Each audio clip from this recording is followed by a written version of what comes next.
Okay. Okay, thank you all so much. I'm going to be very, very brief because I know you all have your meeting. I am so glad to be here.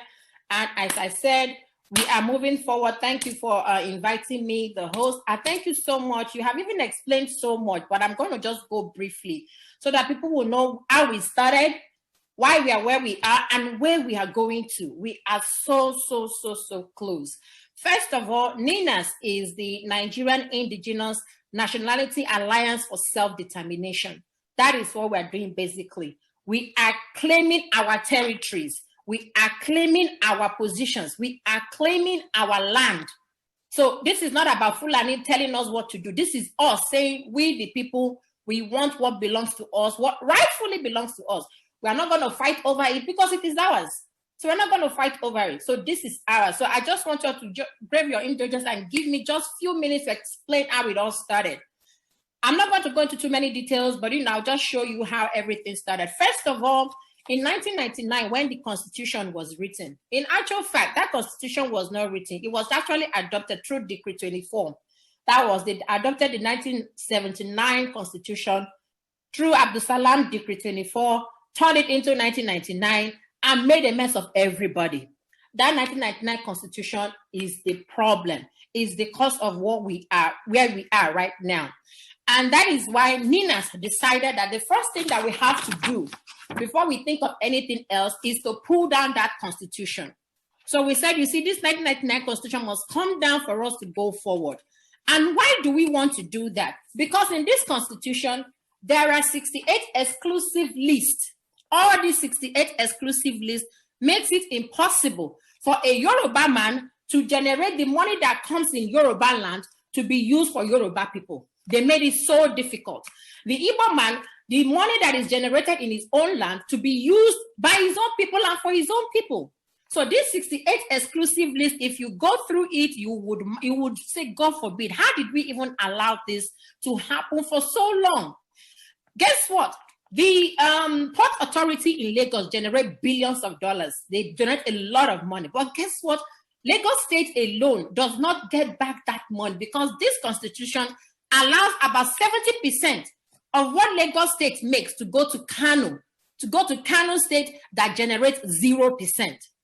Do you understand what I'm saying? So this Constitution is the Constitution that made them to make our students would have 200 and something for JAM, and they will not qualify to get into institutions of higher learning, but their own kids with 50% can come in and study medicine. This Constitution made it so. This Constitution made it so that we cannot generate electricity in our land. If you go to Nigeria now, everybody has this small generator. I better pass my neighbor. That is what they are using. And here in America, we have like 24 hours. All you need to do is to pay your bills. Is that not it? That Constitution made it so. So if you go and open the Constitution, you see all these 68 exclusive items on the list. And that is why we say we are no longer doing. You have to pull it down for anything positive to happen. Then, even before we went there, the Nigerians, the contraption, I call it contraption because that is what it is. I call it a contraption because the Fulanese, they have already moved on with their Sharia. You understand? They did this in sometime in 2000. They moved on with their Sharia and decided that we here, we can decide to do whatever we want, but it has to come through their own power. So they have moved on with these 12 states that you see right now. Before, the Middle Belt used to be part of the North. But the Middle Belt found out that we cannot continue in this manner. That is why they pulled out from the North. So these 12 states has already agreed to move on with their Sharia states. And that is why when they say we are succeeding, we want them to know that we are not succeeding. No. We are actually asking for what belongs to us. Our own self-determination, that is what we are seeking. And let me also make us to realize that these three bottom, like we have the Middle Belt here, we have the Yoruba Nation here, we have the Lower Niger here. When I call Lower Niger, it means the Southeast and the South, and some part of the Middle Belt. So all of us, we have created an alliance. We have created a stronghold against the Fulani Caliphate. So we are already together. We are doing this together. That is why it's easy. I didn't think the Middle Belt wanted to go on their own. These people on this side will crush them. I didn't it been, we the Biafrans, we tried to go on our own one time. You see what happened in 67. We were crushed. Had it been the Yorubas wanted to go on their own, they would be crushed. So that is why we decided to create an alliance first before we decide to go. So that has happened. Then in 2007, the template that the NINAS is using is this UNDRIP, United Nations Declaration of the Rights of the Indigenous Peoples. Because people are asking the question, hey, how do you think this thing would work? How do you think this thing would work? Fulani will not agree. They were just making so much noise. And we're telling them that there is a template. There is a template, and you won't believe it. One of the people that helped to see this template go through was Professor Wole Soyinka. It was one of those that allowed this template to go through in 2007. He helped us to get this thing to go through. The first guy that tried it during Second World War, they killed him because they said, if Africans understand that they can have self-determination, how do we go and steal from them? So it was the help of Wole Soyinka and some other chaps that made this possible in 2007. I think the secretary there was Kofi Annan. So because it was a friend to Soyinka and so on and so forth, they met together and said, hey, man, you got to help us. You got to help us. So in 2007, this thing came out, and it has about 46 articles. It's from these 46 articles that NINAS is working from. So if anybody tells, Fulani no go agree, Fulani, no. Fulani go agree because we and Fulanis, we are not the same. We are not the same. So if you go through all these 46 articles, it's talking about the indigenous peoples in their indigenous spaces. Like the Ijaw man would be in his Ijaw territory, the Igbo man would be in his Igbo territory, the Yoruba man would be in his Yoruba territory. So nobody would encroach on your territory unless you decide to agree. So with that being said, now let me give you let me give you the trend, the real template that was mapped out. These are the 16 steps that have been mapped out since 1999 when this project started. It started in 1999. And so far, we are at the 50. This is where we are right now. From here to this is where we are. And this is the last phase. We are on number 15, where we are, because we have done the constitutional force majeure. We did that in December 16th, of which I am a signatory. So we have done that. This is the last phase of where we are, right? We are on the 15th.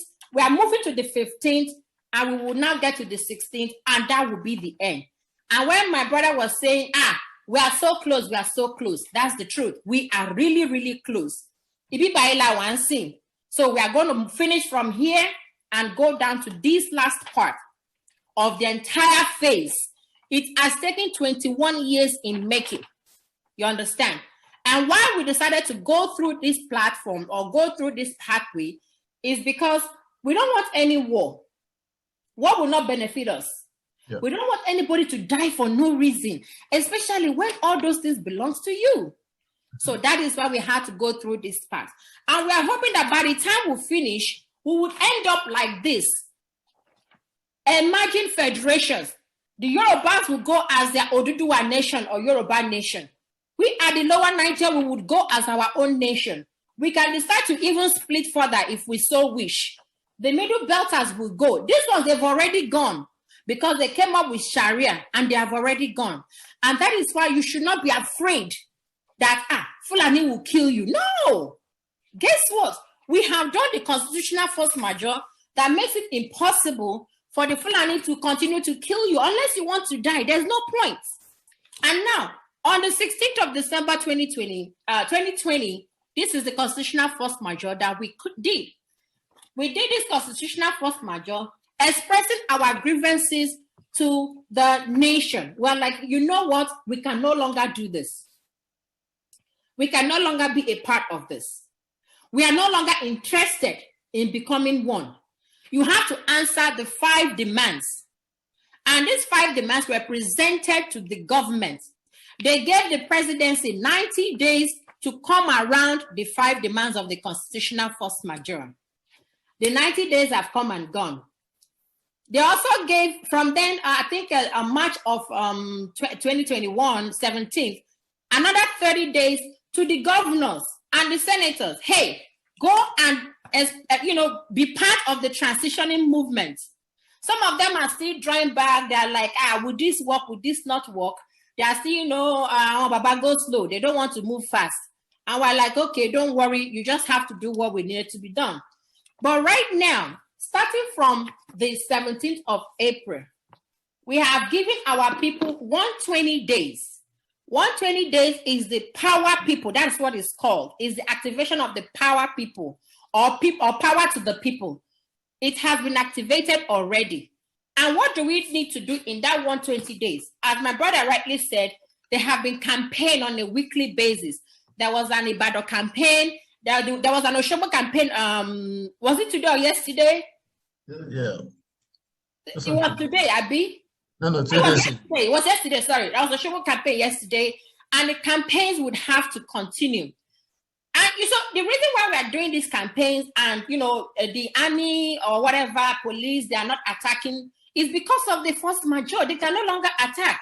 Because we've now said that we are disputing that constitution. The constitution no longer holds us binding. And that is why we want to create that awareness. Everywhere you go, you talk to your people, educate them, let them know why they shouldn't even fight in the streets. Let them know why they should all come together, because everybody has to come together to agree on what we are doing. So the campaign is very, very effective. I watched it yesterday. I saw Sunday Igboho. I saw Koiki. I saw a lot of people out there. I saw it. They came out, and it has to be continuous until the end of that 120 days. And what are we looking at that 120 days? We have already told the owners of the land, this is you and I, my own land, your own land, that, hey, once that 120 days comes up, you have every right to do whatever you want to do. And we have told the government. They are pretending as if they are not listening. And they're pretending that what we are doing is online. It's not online, no. There is so much work underground. There are not so many things I can tell you now, but there's so much work underground. The United States is involved. Even the UK has answered. EU has answered. They say, no. They cannot deal with this because they know that we are legitimate in what we are talking about. And the UN is so much in support because guess what? We have to go through the 100. If we did not go through that 100, they'll say, what are these people talking about? You understand? So we went through the 100 that was proclaimed in 2007, and that is what is helping us. So to wrap it up, with the 120 days, what we are looking forward to, as I said, we're going to have referendum. The referendum would be supervised by the United Nations. I saw somebody doing, wasn't a little advert that there will be referendum on June 12th. I don't think so. We have to end our 120 days before that referendum. And any referendum that you do online, it's not acceptable. No, the United Nations has to supervise the referendum. So let us not be carried away. Because some people will say, June 12th, come on, it's for Yoruba Nation. These people like these Fulani guys. They know that their time is up. They know that already. So they're looking for loopholes. They're looking for who to bribe. They're looking for who to give money. They're looking for so many things. So people should not get carried away. There is no referendum on the 12th. I mean, you can verify that. Brashew, you can verify that. But I know personally that there is no referendum. It's confirmed already. Yeah. Okay, good. So don't get carried away. The referendum has to be supervised by the UN. And by the time we have this referendum, the Oduduwa nation would emerge. Everybody, my own nation would also emerge. That does not mean that I will hate my Yoruba brother or whatever. No, we'll still be friends. If I have to come to your country, I get visa. But the bottom line is that the ECOWAS visa should be able to be easy for me to go up and down. So don't even get that, if Igbo goes, this will happen if Yoruba. No. Let us go first of all, because the things that we are hoping to get at the end of the day is innumerable. We can't even count it. We can't count the things that we would get eventually. Because guess what? If this thing happens, the cocoa farm that is in Yoruba land would bloom. Everybody will go back to farm. I think it's in Ondo, they have a lot of asphalt and bitumen, and yet we don't have roads. You can imagine that. A friend, my classmate in those days did a project on that when we were in Ibadan. He did a project, he got some samples, he wanted to quantify the amount of asphalt and bitumen in Ondo State. Massive. And yet, no good roads in Nigeria. Does it make sense? It doesn't make sense. The Ajakuta steel that is there, I've been there like even before, I can't even remember when. It's not generating anything. Do you know what we can make with the steel? Do you know that we can even use steel for so many things, from cars to airplanes to so many things that we can do with that? In my own area where we have coal in Enugu State, do you know what coal would generate for my people? At least constant electricity. It will generate that for my people. So let us not be, carried away that, if Yoruba goes, what will happen? No. Let us go first of all. What will happen will happen. We'll still be friends. And we'll be able to manage our resources by ourselves. Friend, and us. We will be able to manage our resources for ourselves, for our children, even for our unborn generation. And guess what? By the time things get settled, a lot of us would leave United States of America and go back home. Thank you so much.